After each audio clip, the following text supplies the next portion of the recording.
कल्याणकारी राज्यात वंचित, गरीब, आदिवासी समुदायासाठी अनेक कल्याणकारी योजना राबवल्या जात आहेत. सुरक्षित मातृत्वासाठी आणि कुपोषण, बालमृत्यू कमी करण्यासाठी शासनाकडून विविध योजनांच्या माध्यमातून उपाययोजना केल्या जात आहेत. विकासाच्या दिशेने पाऊल टाकत असले तरी राज्यातील सर्वात मागास असणाऱ्या नंदुरबार आणि अमरावती या आदिवासी जिल्ह्यांची अजूनही कुपोषण आणि बालमृत्यूसाठी ओळख आपल्याला पुसता आली नाहीये. नंदुरबार जिल्ह्यातील आदिवासी तालुक्यातील सोहम आणि मेळघाटातील हर्षल ही दोघं बालके याचे वास्तव अधोरेखित करतात. सोहम, वय वर्ष 3.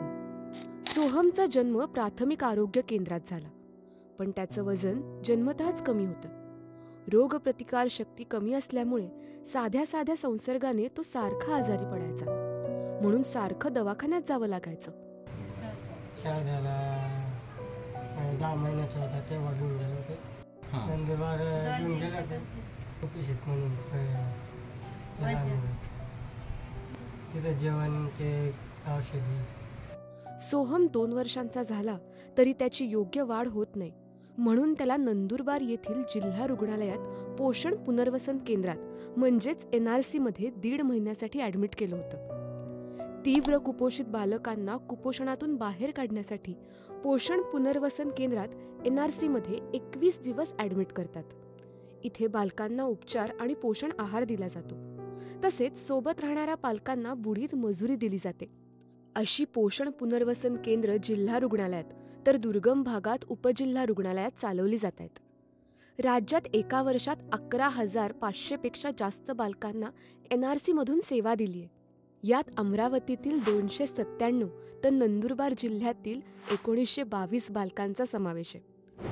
वरण भात आणि शिरा, लापशी काय काय बनवतात ते लापशी गवलं. तिथं खात होता तो? हो, खात.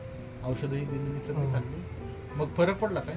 नाही, फरक नाही पडला. एक 1.5 महिना तिथं राहिले.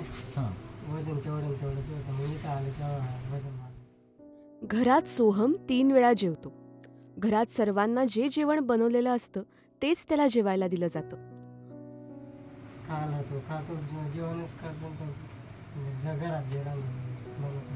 2 वेळा, सकाळी दुपारी 3 वेळा जेवण संध्याकाळी. त्या अंगणवाडीत अशी पाकिटं मिळतात का? हो. खातो तो? हो, खातो. आवडीनं खातो? तेवढं नाही खात. नाही का? 4-5 पॅकेट मिळतात, ते 5 पॅकेट ते काही खात नाही. सोहमने नीट खावं, त्याचं वजन वाढावं म्हणून आई वडील बरेच प्रयत्न करतायत. सोहमची तब्येत सुधारावी म्हणून त्याला आता खासगी दवाखान्यात उपचारासाठी नेतायत. दिलेत नाही, बॉटल दिले त्याला वजन वाढावं.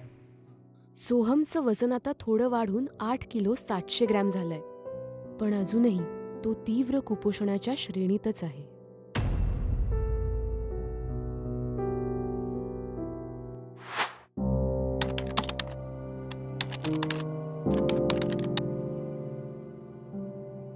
मेळघाटातील चिखलदरा तालुक्याच्या दुर्गम गावातील हर्षल, वय वर्ष 2, पण वजन फक्त 7 किलो. हर्षलचे आई वडील दोघंही मजुरीचे काम करणारे. मजुरी नाही मिळाली तर रोजगार हमीचे काम. त्यामुळे 4 वर्षांची मोठी मुलगी आणि 2 वर्षांचा हर्षल हे दोघंच घरी असतात. घरात भाजी भाकरी, डाळ भात असे दिवसातून 3 वेळचं जेवण आई चिमुकल्यांसाठी ठेवून जाते. कधीतरी मुलांसाठी वेगळी खिचडी बनवली जाते, पण रोज नाही. लहान मुलांना मऊ शिजवलेला आहार दिवसातून किमान 5 ते 6 वेळा देण्याचं तज्ज्ञ सुचवतात. पण हातावरचं पोट असणाऱ्या कुटुंबाला दररोज वेगळा आहार बनवणं शक्य होत नाही. 2 वर्षाच्या हर्षलचे वजन 10 ते 12 किलो असायलाच पाहिजे होते, मात्र ते केवळ 7 किलो म्हणजे तीव्र कुपोषणाच्या श्रेणीत आहे. हर्षल तीव्र कुपोषित असल्यामुळे त्याला प्राथमिक आरोग्य केंद्रातल्या बाल उपचार केंद्रात 14 दिवस ॲडमिट केलं.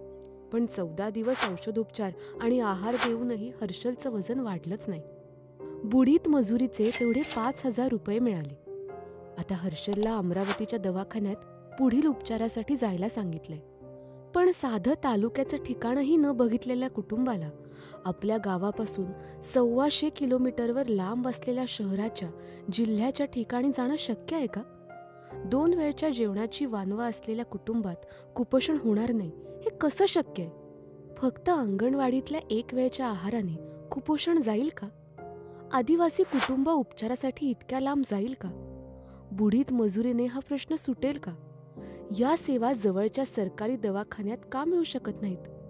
दुर्गम भागातील आदिवासी लोकांना आरोग्य सेवा मिळणं इतकं का अवघड आहे?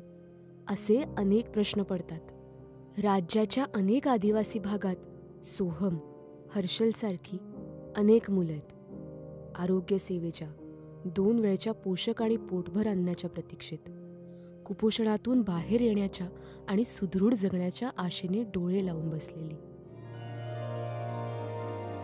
अजून उजाडत नाही.